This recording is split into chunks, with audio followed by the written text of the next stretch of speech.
hasta las impenetrables zonas inferiores del sueño, sorteando las ruinas de Sarkor, pasando los bosques encantados más allá del río Sky, y entrando a través de tus oídos hasta tu mente. Bienvenidos sean todos los fieles y enervados sirvientes del Tulúa.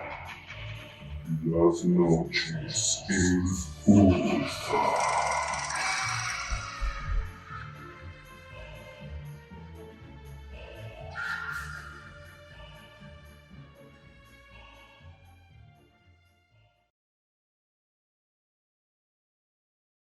El relato de esta noche fue escrito por Howard Phillips Lovecraft.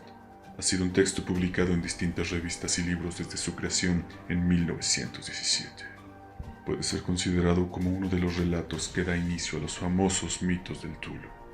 Algunos fanáticos y fieles a la tradición Lovecraftiana desestiman este relato como parte de ello.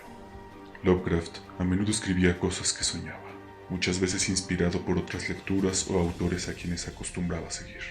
El relato hace referencia justamente al dios sumerio con el mismo nombre. Espero que esta breve introducción sea de su agrado. Sin más, vayamos al relato.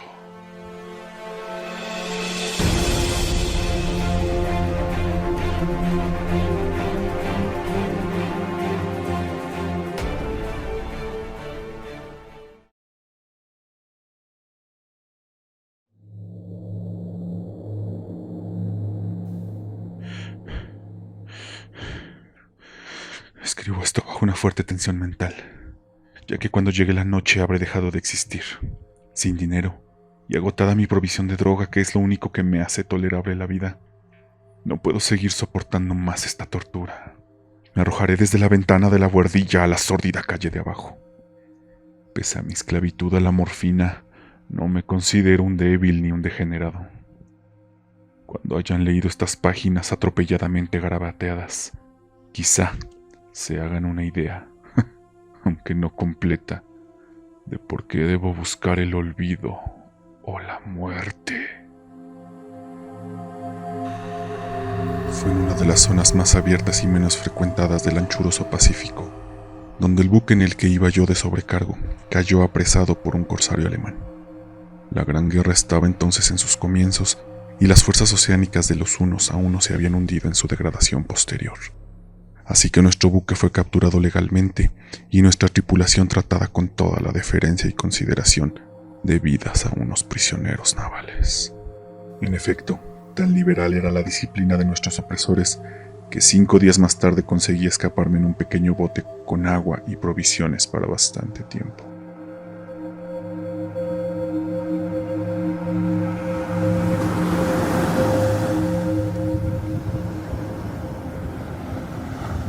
Cuando al fin me encontré libre y a la deriva, tenía muy poca idea de cuál era mi situación. Navegante poco experto, solo sabía calcular de manera muy vaga por el sol y las estrellas que estaba algo al sur del Ecuador. No sabía en absoluto en qué longitud y no se divisaba isla ni costa alguna. El tiempo se mantenía bueno y durante incontables días navegué sin rumbo bajo un sol abrasador, con la esperanza de que pasara algún barco o de que me arrojaran las olas a alguna región habitable. Pero no aparecían ni barcos ni tierra, y comencé a desesperar en mi soledad en medio de aquella ondulante e ininterrumpida inmensidad azul.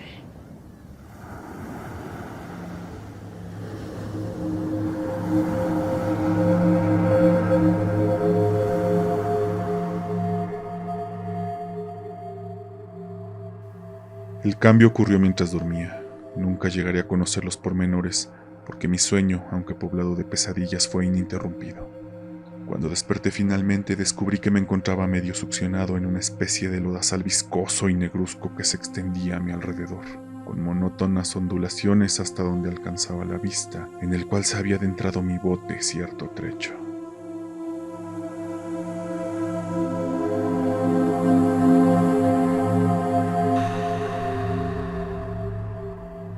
Aunque cabe suponer que mi primera reacción fuera de perplejidad ante una transformación del paisaje tan prodigiosa e inesperada, en realidad sentí más horror que asombro, pues había en la atmósfera y en la superficie putrefacta una calidad siniestra que me heló el corazón. La zona estaba corrompida de peces descompuestos y de otros animales menos identificables. Se podían ver emerger en el cieno de la interminable llanura. Quizá no debe esperar transmitir con meras palabras la indecible repugnancia que puede reinar en el absoluto silencio y la estéril inmensidad.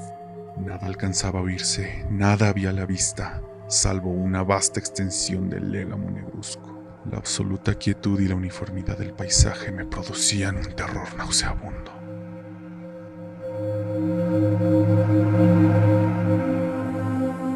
El sol ardía en un cielo que me parecía casi negro por la cruel ausencia de nubes. Era como si reflejase la ciénaga tenebrosa que tenía bajo mis pies. Al meterme en el bote encallado, me di cuenta de que solo una posibilidad podía explicar mi situación. Merced a una conmoción volcánica en el fondo oceánico, había emergido a la superficie, sacando a la luz regiones que durante millones de años habían estado ocultas bajo insondables profundidades. Tan grande era la extensión de esta nueva tierra emergida debajo de mí, que no lograba percibir el más leve rumor de oleaje, por mucho que aguzara el oído. Tampoco había aves marinas que se alimentaran de aquellos peces muertos. Durante varias horas estuve pensando y meditando sentado en el bote que se apoyaba sobre un costado y proporcionaba un poco de sombra. A medida que el día avanzaba, el sol iba perdiendo viscosidad, por lo que en poco tiempo estaría bastante seco para poderlo recorrer fácilmente. Dormí poco esa noche y al día siguiente me preparé una provisión de agua y comida con el fin de emprender la marcha en busca del desaparecido mar y de un posible rescate. A la mañana del tercer día, comprobé que el suelo estaba bastante seco para andar por él con comodidad, pero el hedor a pescado era insoportable. Me tenían tan preocupado cosas más graves para que me molestase el desagradable inconveniente del olor, y me puse en marcha hacia una meta desconocida. Durante todo el día caminé constantemente en dirección oeste guiado por una lejana colina que descollaba por encima de las demás elevaciones del ondulado desierto. Acampé esa noche y al día siguiente proseguí la marcha hacia la colina, aunque parecía escasamente más cerca que la primera vez que la descubrí. Al atardecer del cuarto día llegué al pie de dicha elevación, que resultó ser mucho más alta de lo que me había parecido de lejos. Tenía un valle delante que hacía más pronunciado el relieve respecto del resto de la superficie. Demasiado cansado para emprender el ascenso, dormí a la sombra de la colina. No sé por qué mis sueños fueron extravagantes esa noche, pero antes de que la luna menguante, fantásticamente gibosa, hubiese subido muy alto por el este de la llanura, me desperté cubierto con un sudor frío, decidido a no dormir más. Las visiones que había tenido eran excesivas para soportarlas otra vez. A la luz de la luna, comprendí lo imprudente que había sido viajar de día. Sin el sol abrasador, la marcha me habría resultado menos fatigosa. De hecho, me sentí de nuevo lo bastante fuerte como para acometer el ascenso que por la tarde no había sido capaz de emprender. Recogí mis cosas e inicié la subida a la cresta de la elevación. Ya he dicho que la ininterrumpida monotonía de la ondulada llanura era fuente de un vago horror para mí, pero creo que mi horror aumentó cuando llegué a lo alto del monte y vi del otro lado una inmensa cima o cañón cuya oscura concavidad aún no iluminaba la luna. Me pareció que me encontraba en el borde del mundo, escrutando desde el mismo canto hacia un caos insondable de noche eterna. En mi terror se mezclaban extraños recuerdos del paraíso perdido y la espantosa ascensión de Satanás a través de remotas regiones de tinieblas.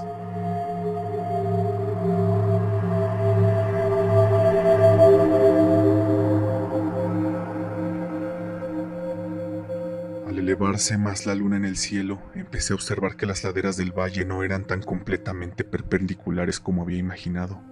La roca formaba cornisas y salientes que proporcionaban apoyos relativamente cómodos para el descenso, y a partir de unos centenares de pies, el declive se hacía más gradual. Movido por un impulso que no me es posible analizar con precisión, bajé trabajosamente por las rocas hasta el declive más suave, sin dejar de mirar hacia las profundidades estigias, donde aún no había penetrado la luz.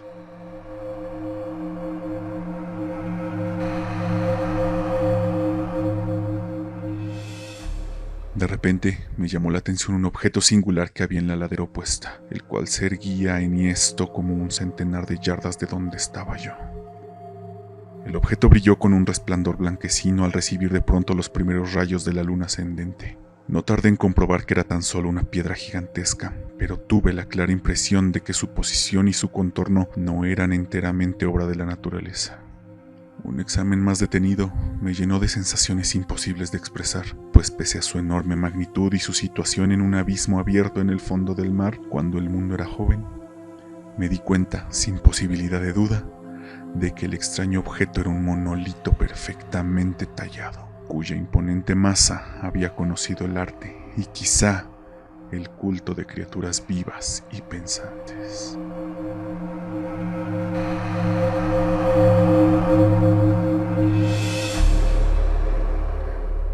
Confuso y asustado, aunque no sin cierta emoción de científico o de arqueólogo, examiné mis alrededores con atención. La luna, ahora casi en su cenit, asomaba espectral y vívida por encima de los gigantescos peldaños que rodeaban el abismo. Reveló un ancho curso de agua que discurría por el fondo formando meandros, perdiéndose en ambas direcciones y casi lamiéndome los pies donde me había detenido. Al otro lado del abismo, las pequeñas olas bañaban la base del ciclope o monolito, en cuya superficie podía distinguir ahora inscripciones y toscos relieves. La escritura pertenecía a un sistema de jeroglíficos desconocido para mí, distinto de cuantos yo había visto en libros y consistente en su mayor parte en símbolos acuáticos esquematizados, tales como peces, anguilas, pulpos, crustáceos, moluscos, ballenas y demás. Algunos de los caracteres representaban evidentemente seres marinos desconocidos para el mundo moderno, pero cuyos cuerpos en descomposición había visto yo en la llanura surgida del océano.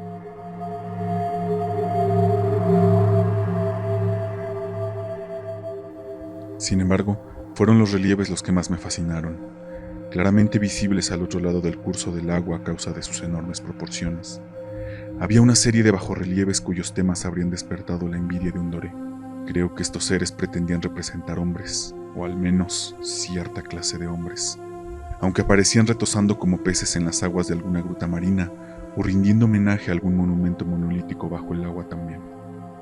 No me atrevo a descubrir con detalle sus rostros y sus cuerpos, ya que el mero recuerdo me produce náuseas, más grotescos de lo que podría concebir la imaginación de un Poe o de un Bulwer.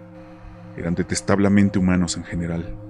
A pesar de sus manos y pies palmeados, sus labios espantosamente anchos y flácidos, sus ojos abultados y vidriosos, y demás rasgos de recuerdo menos agradable. Curiosamente, parecían cincelados sin la debida proporción con los escenarios que servían de fondo, ya que uno de los seres estaba en actitud de matar una ballena de tamaño ligeramente mayor que él. Observé, como digo, sus formas grotescas y sus extrañas dimensiones. Pero un momento después decidí que se trataba de dioses imaginarios de alguna tribu pescadora o marinera, de una tribu cuyos últimos descendientes debieron de perecer antes de que naciera el primer antepasado del nombre de Piltdown o del Neandertal. Aterrado ante esta visión inesperada y fugaz de un pasado que rebasaba la concepción del más atrevido antropólogo, me quedé pensativo, mientras la luna bañaba con su misterioso resplandor el silencioso canal que tenía ante mí. Entonces, de repente lo vi. Tras una leve agitación que delataba su ascensión a la superficie, la entidad surgió a la vista sobre las aguas oscuras.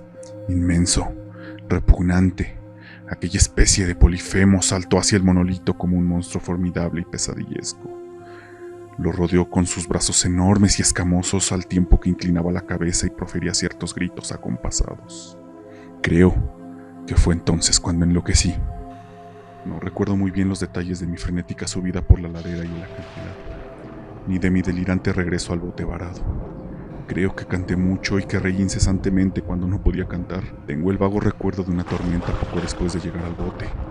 En todo caso, sé que oí el estampido de los truenos y demás ruidos que la naturaleza profiere en sus momentos de mayor irritación.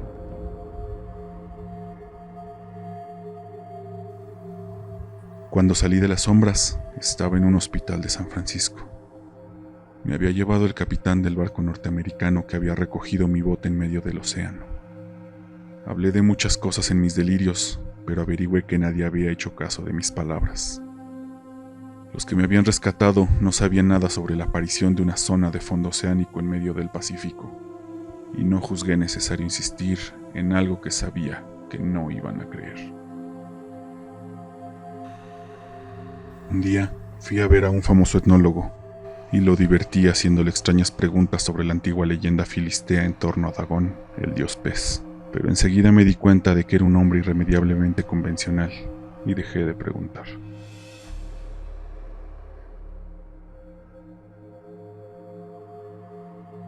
Es de noche, especialmente cuando la luna se vuelve gibosa y menguante, cuando veo a ese ser. He intentado olvidarlo con la morfina, pero la droga solo me proporciona una cesación transitoria. Y me ha atrapado en sus garras, convirtiéndome irremisiblemente en su esclavo. Así que voy a poner fin a todo esto. Ahora que he contado lo ocurrido para información o diversión desdeñosa de mis semejantes, muchas veces me pregunto si no será una fantasmagoría, un producto de la fiebre que sufrí en el bote a causa de la insolación. Me lo he preguntado muchas veces, pero siempre se me aparece en respuesta una visión monstruosamente vívida. No puedo pensar en las profundidades del mar sin estremecerme ante las espantosas entidades que quizá en este instante se arrastran y se agitan en su lecho fangoso, adorando a sus antiguos ídolos de piedra y esculpiendo sus propias imágenes detestables en obeliscos submarinos de mojado granito. Pienso en el día que emerjan de las olas y se lleven entre sus garras de vapor humeantes a los endebles restos de una humanidad exhausta por la guerra. En el día en que se hunda la tierra y emerge el fondo del océano en medio del universal pandemonio.